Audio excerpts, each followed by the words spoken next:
Приехав в Бахчисарай, я встретил Влада Шевченко, с которым я давно хотел записать интервью и снять, как он лазает трассы. На разминку Влад пролез 8А, очень динамичная и короткая трасса, находящаяся в левой части сестричек. После разминки я попросил его залезть Max Factor, это самая тяжелая трасса в Бахчисарае, 9А, которую он залез еще несколько лет назад. И она же является одной из самых тяжелых в Крыму и, пожалуй, наверное, в России. После того, как Влад пролезет 9А, я возьму у него интервью, и перед этим я попрошу его рассказать полностью расклад о трассе. Из каких движений состоит трасса. Мне было интересно, спортсмен уровня 9А может ли повторить полностью расклад наизусть трассы, которую он давно не лазал, и пролез ее специально для видео, чтобы я мог снять его пролаз на трассе. Так что он будет лезть трассу, и в левом нижнем углу видео Влад Шевченко будет рассказывать наизусть трассу. Давай. Прям как стихотворение, очень красиво. Давай, это осталось самое легкое.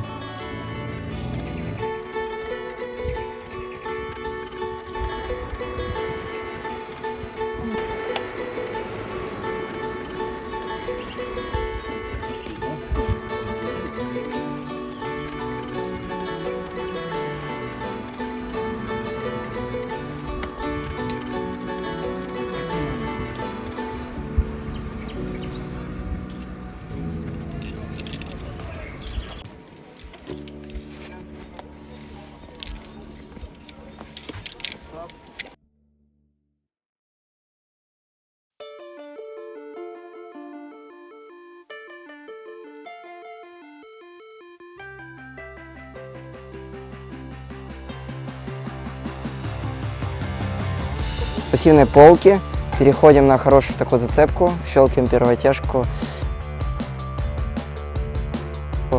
По 3 пальца зацепка, после этого перехват на ручку, щелкаем еще одну оттяжку.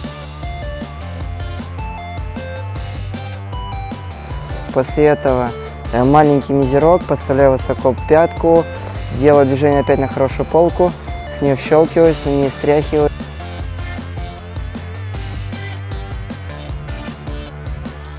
То есть после этого идет такая серия последним зацепкам, под лаз такой опять нормальный хороший отдых, и после этого начинается, скажем так, трасса, значит, идет серия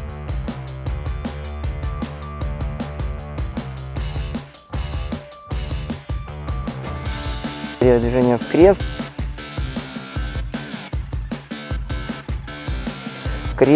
прихватка маленький мизерок по 2 пальца, дохват на пассив.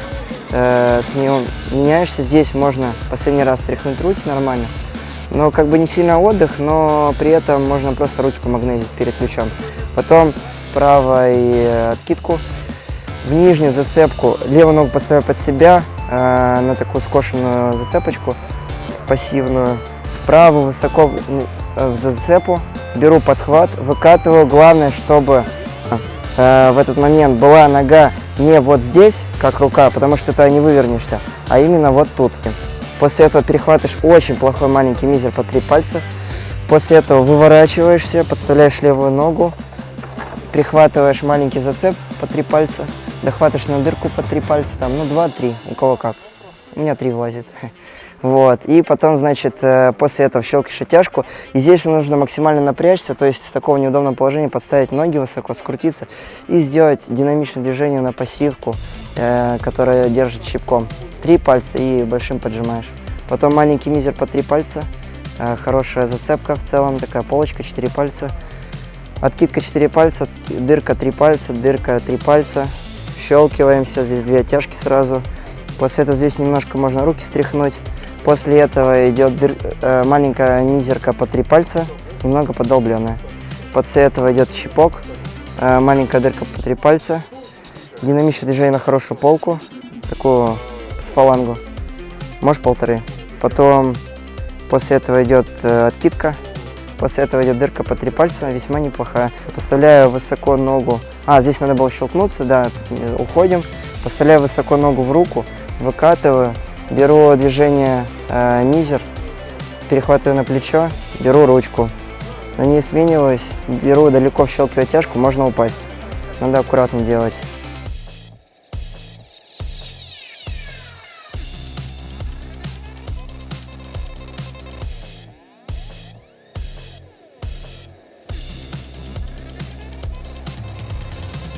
Потом после этого дырку беру вот этим пальцем безымянным, ставлю пятку, выкатываю, опять уже тут вообще прям хорошая ручка.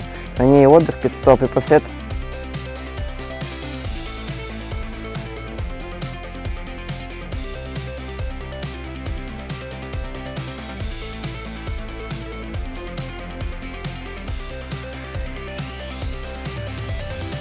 беру ручку 2 руками, после этого беру крест на дырку, после этого, значит, после креста на дырке подставляю левую ногу, свешиваюсь, беру мизер, прихватываю, пожимаюсь полностью в блок, подставляю ногу высоко, тянусь до маленького мизера, подставляю ногу в ручку, в ту, на которой отдыхал, и делаю движение на полку. Полка весьма хорошая, но там идет такая небольшая смена на зацепках. После этого поставляешь высоко, правую ногу под себя, левую высоко, немножко заводишь колено и упираешь ее. Тогда можно будет удобно перехватиться чуть повыше на мизер, чтобы выдавиться. Ну, в общем, колено подставил, вкрутил, поджал трение, значит, перехватился на мизер, взял левую грань, выдавливаешься, полностью встаешь ноги под себя, берешь, прихватываешь 2 маленьких мизера и щелкаешь финишную тяжку. И в этот момент главное не упасть назад. Изи.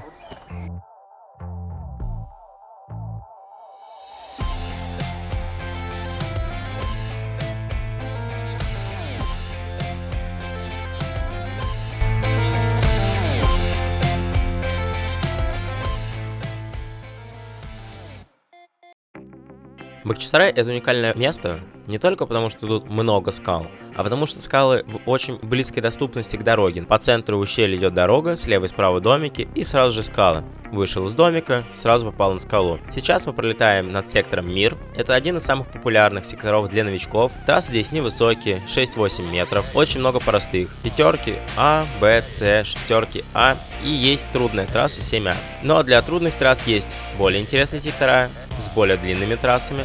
А здесь сектор для новичков, которые должны попробовать свои силы первый раз на скалах, понять, что такое скалы, чтобы мне было страшно от высоты и просто получить удовольствие от лазания. Сектор Гаспринского – это один из самых ближних и довольно интересных секторов как для любителей, так и для профессионалов. Здесь есть шестерки, семерки и по сильному нависанию, то, что лезет девушка по центру, это 8А+. Длинная трасса по достаточно хорошим зацепкам и очень сильному нависанию. Очень красивая линия, и таких трасс в России очень мало, когда трасса идет по нависанию и при этом по очень хорошим зацепкам. Единственное, что здесь надо, это просто терпеть и лезть по большим зацепкам все дальше и дальше. Еще одна уникальная особенность Бахчисарая в том, что скалы находятся в ущелье в центре полуострова Крым, а значит, можно здесь лазать почти круглый год. Да, зимой немного холодно, я лазал в январе и феврале, в январе температура может быть 6-8 градусов, но на солнце скала разогревается до 12-15. В феврале уже скала может разогреться до 25 градусов, несмотря на то, что на улице достаточно холодно, 10-12 градусов. При этом летом лазать достаточно жарко, температура воздуха поднимается до 30-33 градусов. Июнь-июль. Но при этом есть теневые сектора, в которых можно лазать рано утром, и в целом это достаточно комфортное лазание. Несмотря на то, что у вас есть 3-4 часа полазать, проекты, конечно же, пролезть, скорее всего, не получится в такую погоду, но получить удовольствие от лазания, поднять выносливость, нет никаких проблем. Также большое количество магазинов, мест для проживания создают очень благоприятную среду для скалолазания. Очень простые подходы к скалам, тоже огромный плюс.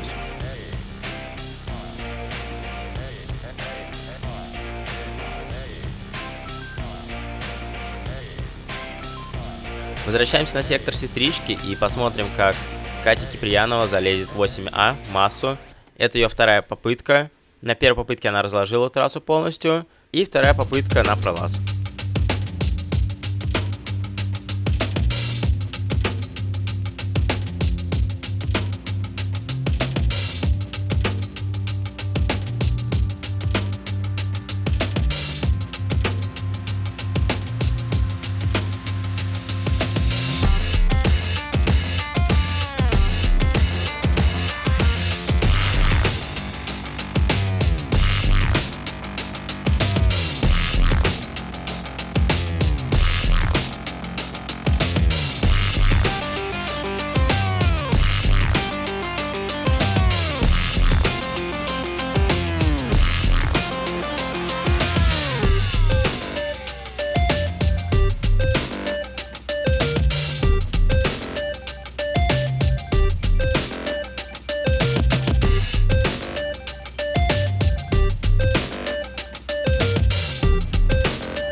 Привет, Влад. Привет. Расскажи, где ты, что ты лазаешь здесь, какие у тебя проекты здесь есть? Я сейчас нахожусь в Бахчисарае. Здесь я лазаю разные трассы. Те, что не смог пройти ранее, или те, что я не пробовал еще. И хочу попробовать какие-то некоторые проекты, которые недавно были пробиты, но они примерно около 89 сложности. Если получится пролезть, будет очень круто. Ты в прошлом году нарабатывал трассу Тирамису. Как она тебе? Тирамису с очень неприятным стартом. И в целом она мне не сильно очень понравилась, потому что была немного подсекадурена, зацепки острые, очень сильно дерут кожу, и после нескольких попыток у тебя ее просто не остается. И ты идешь домой расстроенный, в надежде на следующий день, может, когда-нибудь у тебя это получится. Какую самую сложную трассу ты здесь залез в Бахчисарае? Здесь пока что на данный момент я залез в трассу Max Factor. Это одна из сложнейших трасс Бахчисарая и вообще в целом в Крыму, возможно, даже в России, категории 9А примерно. Пока что ее никто не пролез, но уже несколько человек ее пробовали. В целом, вроде как говорят, что действительно категория сходится с той, которую я назвал. Ты сказал 9А. Да. Какая тебе трасса здесь больше всего нравится? Какую бы ты мог порекомендовать ребятам, которые лазают 6А, 6Б, и те, кто лазают уже семерки и восьмерки?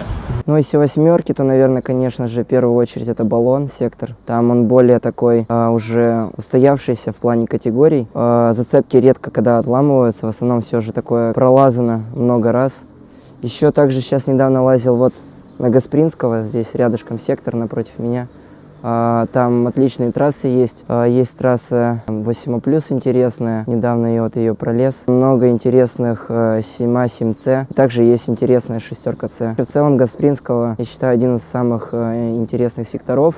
В том плане, что трассы находятся не друг с другом рядышком, а есть все-таки некий отрыв между ними. И еще они не пересекаются никак особо. Обладают своей естественной линией.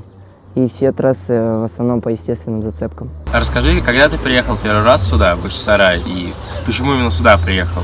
Тут же много скал есть. Первый раз я тут, наверное, побывал в году 11 или 12. Здесь был фестиваль, по-моему, он назывался This Rocks, или как-то так.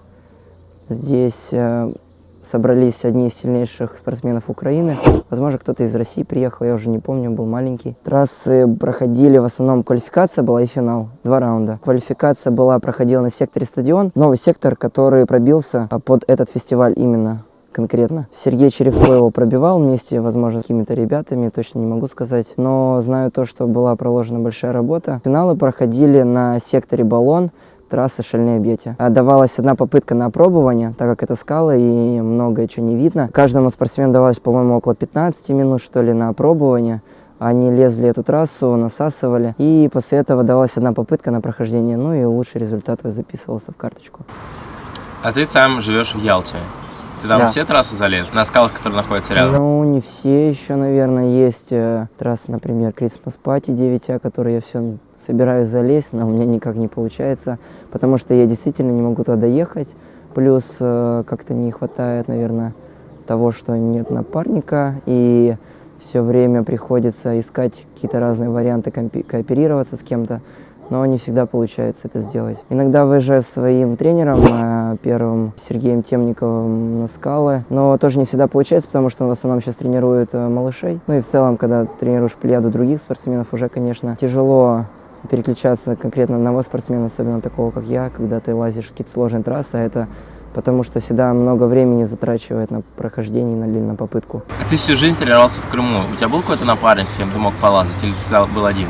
Да, были ребята, которые раньше тренировались со мной, потом они, конечно, завязали, правда. Как бы всегда, в принципе, находился тот, с кем я могу полазить. Ну и в целом сейчас тоже находятся периодически ребята. В основном они пишут мне в интернете, мы как-то кооперируемся вместе, связываемся и приезжаем в определенный промежуток времени и тренируемся вместе. Вот так это происходит. Когда ты начал лазать и как вообще ты пришел на скалодром? Слушай, я начал лазить почти с 11 лет. Я не знаю, ну это поздно или рано. В целом мне понравился мой возраст. То есть я считаю до сих пор, что это один из самых благоприятных возрастов для скалолазания, потому что ты уже осознанно думаешь, принимаешь правильное движение, ну или какие-то видишь ошибки, как бы осознанное лазание получалось. Ну, в общем, пришел я заниматься в 9-ю школу. В Ялте это был ринговый зал высотой 3 метра, где-то 3,20, наверное, и ширину где-то метров 6. Такая небольшая комнатка со всех сторон, окруженная стенками. Есть небольшой проходик в нее, да, ну до сих пор по сей день я там тренируюсь, пополняю зацепками разными, привожу что-то, развиваем с ребятами в этот зал, поддерживаем, скажем так, этикет скалолазания. То есть ты за свои деньги докупаешь зацепки и тренируешься на этом скалодроме? Когда за свои, когда ребят спонсируют, бывает договариваюсь, и у нас вот и Adolar Holds, и другие ребята, бывало, и Ацтек на что-то спонсировал, приобретая у них определенный ассортимент товаров, да, в каталоге. Они что-то от себя дарили, просили там репост, там что-нибудь такое, но в целом я считаю это правильно. Конечно, очень круто, что у нас в России и реально спорт еще, конечно, переживает энтузиастский характер, но все же продолжает жить за счет этого. И все-таки находятся люди, которые болеют этим делом, они просто зарабатывают деньги и смотрят на все сквозь рукава. Сейчас ты находишься на скалах и уже давно. Ты планируешь еще выступать на каких-то соревнованиях российских в этом году? И как ты тренируешься к ним? Лазаешь только на скалах или потом тренируешься в зале и едешь на соревнования? Ну, на скалах тренируюсь так, в основном в межсоревновательный период же. Потому что это самый такой благоприятный период, когда ты можешь полноценно им отдаться. Потому что если ты придешь, там, например, среди недели, среди тренировочного цикла перед соревнованиями, допустим, перед чемпионатом мира, уедешь на скалы, то, скорее всего, можешь, например, не пойти проект или еще что-то, или погода неблагоприятная будет, и ты просто сольешь лазание впустую. А это не очень хорошо перед соревнованиями. И я, конечно, не рискую так делать. Вот, потому что подготовка тогда иначе пройдет недолжным образом, и ты просто-напросто очередной старт сольешь. Проще поехать даже в ту же Москву или Санкт-Петербург, и там спокойно потренироваться в зале и в комфортной обстановке с ребятами, где ты получишь море удовольствия и хороший позитивный заряд мотивации. Какие планы на 2021 год? Где выступать будешь? Планирую это Шамани, Инсбрук, Вилар, Красноярск, Москва, Двоеборье, конечно, попробовать. Ну, я не собираюсь, возможно, сильно привязываться к Олимпиаде, потому что, жизнь такая непонятная, непредсказуемая. Но мне нравится выступать, соревноваться, поэтому почему бы и нет. И на России я всегда буду выступать на всех соревнованиях. На мире, конечно же, да, это приоритет у меня трудности, мне очень нравится эта дисциплина, и, конечно, буду отдаваться ей по максимуму. Как много ты тренируешься на скалах и как много тренируешься ты в зале? По объему похожий? Нет, не похоже. Здесь больше на качество, конечно, стоит работать, потому что трасса вверх работает, в основном. В зале, если трасса вверх, то тоже на качество. Если это боулинговый зал с плотной накруткой, то, конечно, объем. Много разных элементов, там много трасс разных, пусть они не сложные, но всякие там всевозможные элементы тренируешь. Сейчас же карантин и коронавирус. Как путешествовать по Европе и по миру в целом? Ребята ездили, рассказывали, значит, такой инцидент, что они летели через Турцию, значит, Турцию потом закрыли, им пришлось там ждать, перекупать билеты и так далее. То есть очень, во-первых, затратно. Во-вторых, да, реально очень дорого в связи с нынешним курсом. Еще не всегда, не всем все оплачивают, поэтому приходится выискивать где-то, зарабатывать личные деньги, средства. Конечно, желательно иметь с собой некий эквивалент денег все-таки, когда ты едешь в Европу, скажем так, такой запас денежных средств, который тебе поможет в случае чего выехать оттуда. Плюс, конечно же, наверное, есть всякие помощь консульства и все прочее. Идем, получаем визу, потом помимо визы ты получаешь разрешение специально на въезд в ту или иную страну. В каждую страну нужно будет, так как я понял, запрашивать отдельное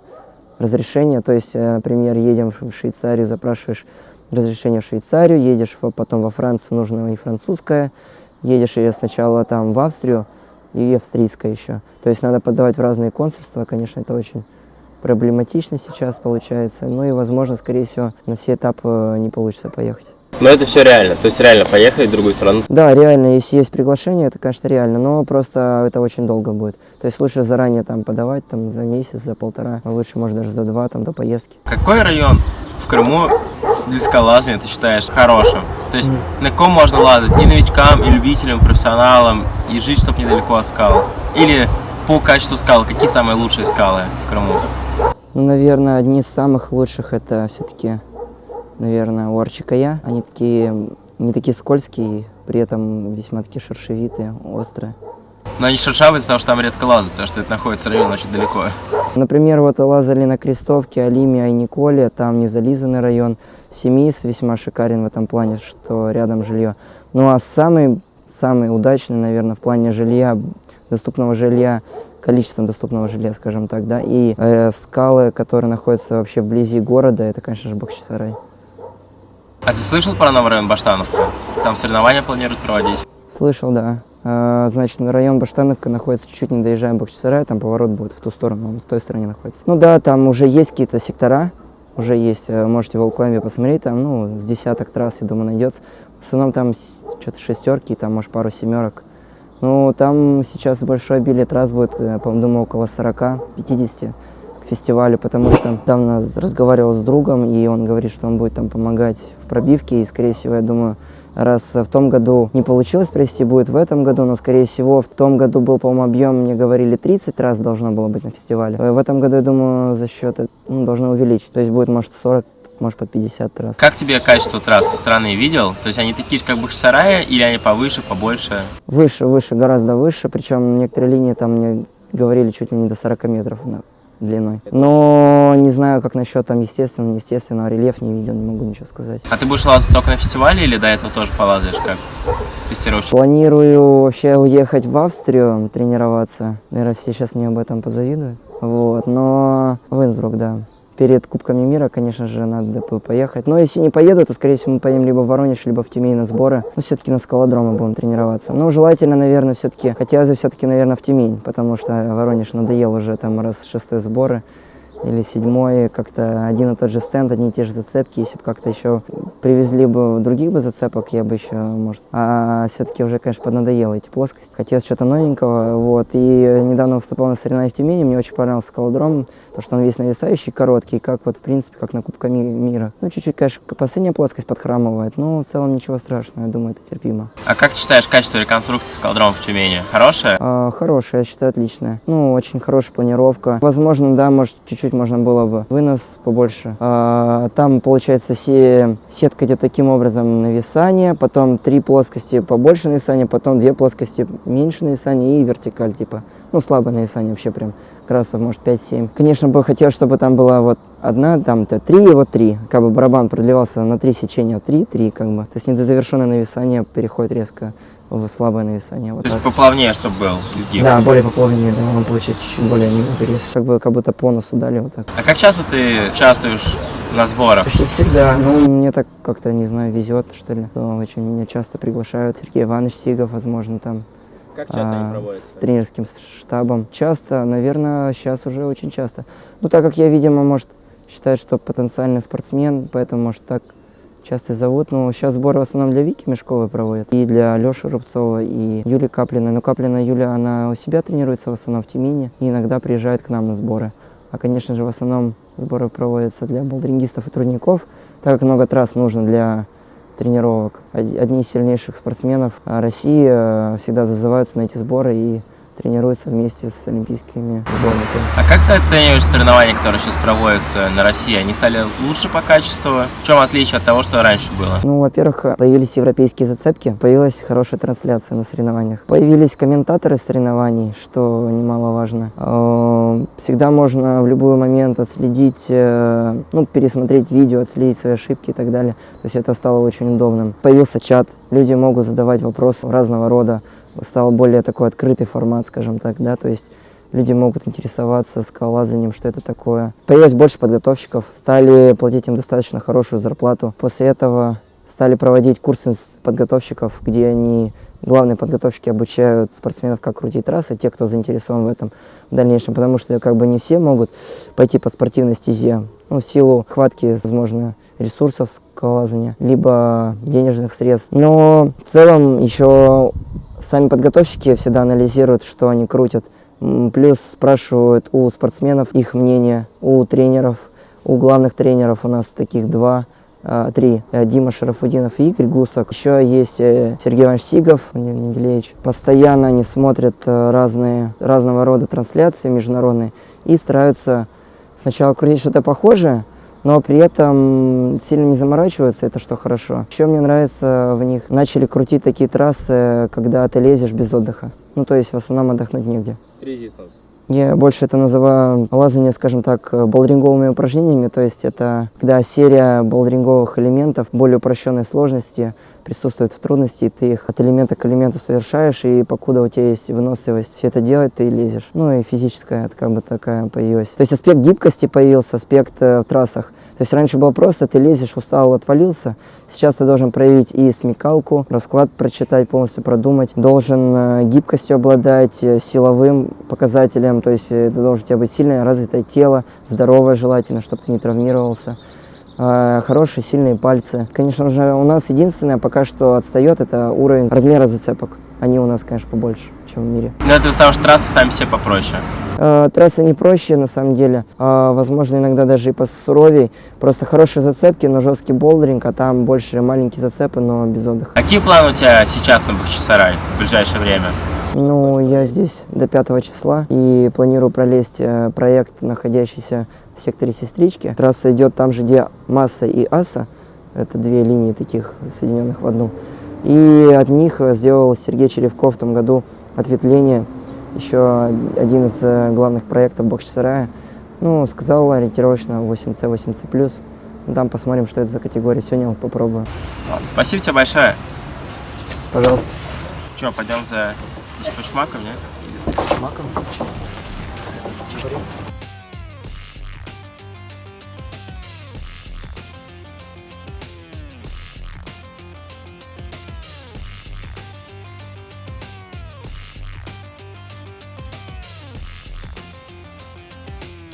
Всем спасибо за просмотр. Если вам понравилось видео, лучшая благодарность для меня это будет репост. И если также вы хотите меня поддержать, то вы всегда можете подписаться на мой канал Patreon. Там я раз в месяц выкладываю планы ОФП и отвечаю на любые ваши вопросы. Так что подписывайтесь, заходите, там классно. И не забывайте писать в комментариях, о чем вы хотите увидеть следующий ролик. Лучшие идеи я буду пытаться воплотить в жизнь.